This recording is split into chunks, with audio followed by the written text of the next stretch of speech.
Okay, I'm going to demystify this foam insulation for you.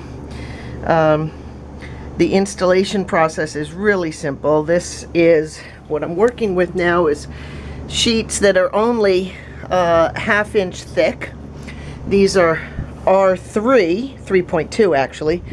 Here's a full sheet that I got at a big box store. They're like $10 or $13 each, depending on what R thickness you get. So what I did was I made a diagram of these sections, and I put it onto a paper. This is a diagram, and here's these sections on the sides, my bay window sections, and there. So I marked the measurements of each, how wide they are across, how tall they are at the peak, how tall they are at the shorter end. The one I'm working on right now is this one. So it says that this is 23 across the bottom, 40¼ at the shorter end, and 43½ at this end. So I have a piece of 4x8 that I've already cut this section out of. So this is my leftover now, and this is already at the angle that exists all throughout the peaks here. These are all the same angles. I'm going to transfer the measurement. I'm going to take 43 from the high end, 43½. I ran my tape measure down, and that where I have my T-square there, that is where the 43½ line is.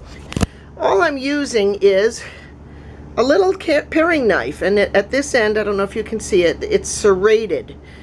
And then there's a smooth section here. So this knife is actually really very good because it's small enough to fit in my hand. I only need to go through ½ inch. The serrated cuts the foam very nicely, and then this is for, you know, just striking through it after I've already scored it.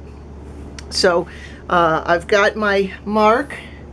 There's the mark right there at the 43½. So I'm going to put this. And of course this is a square factory edge of this material, so I know it's straight, and that would be a perpendicular cut. Make the first cut.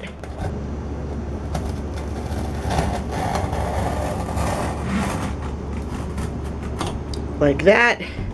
And of course I'll go all the way down, but I want to show you how easy this stuff cuts.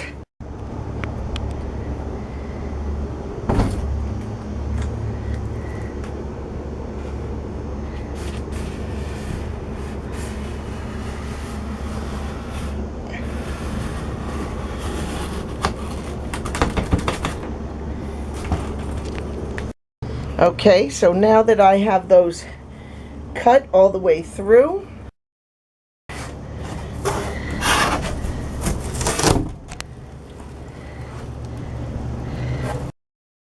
but I do have it folded over. With your blade, you go on the back side, and you just go right in the crease here, fold it over, and you run that down. And it pops right off. Nice clean cut. There's the shape that it will be, and it's going to go right into that section right up there. And then of course I'll notch away for the little pieces that I have, and then stuff in between the separate pieces. As I've done on this side, you see I've taken these little separate pieces. Here's one that I haven't finished trimming off, but it goes around in between, and then behind the stud I'm just piecing them in, and I slice them according to fit right in there, and then I run a piece of tape so that the airflow doesn't come between. And these I'm going to put 2 layers of the ½ inch, so that's R3, and that the 2 layers will bring me to R6, and then I'm going to put 2 layers of the R5, so that'll be R16 on the sides. Plenty of insulation for a basic sidewall.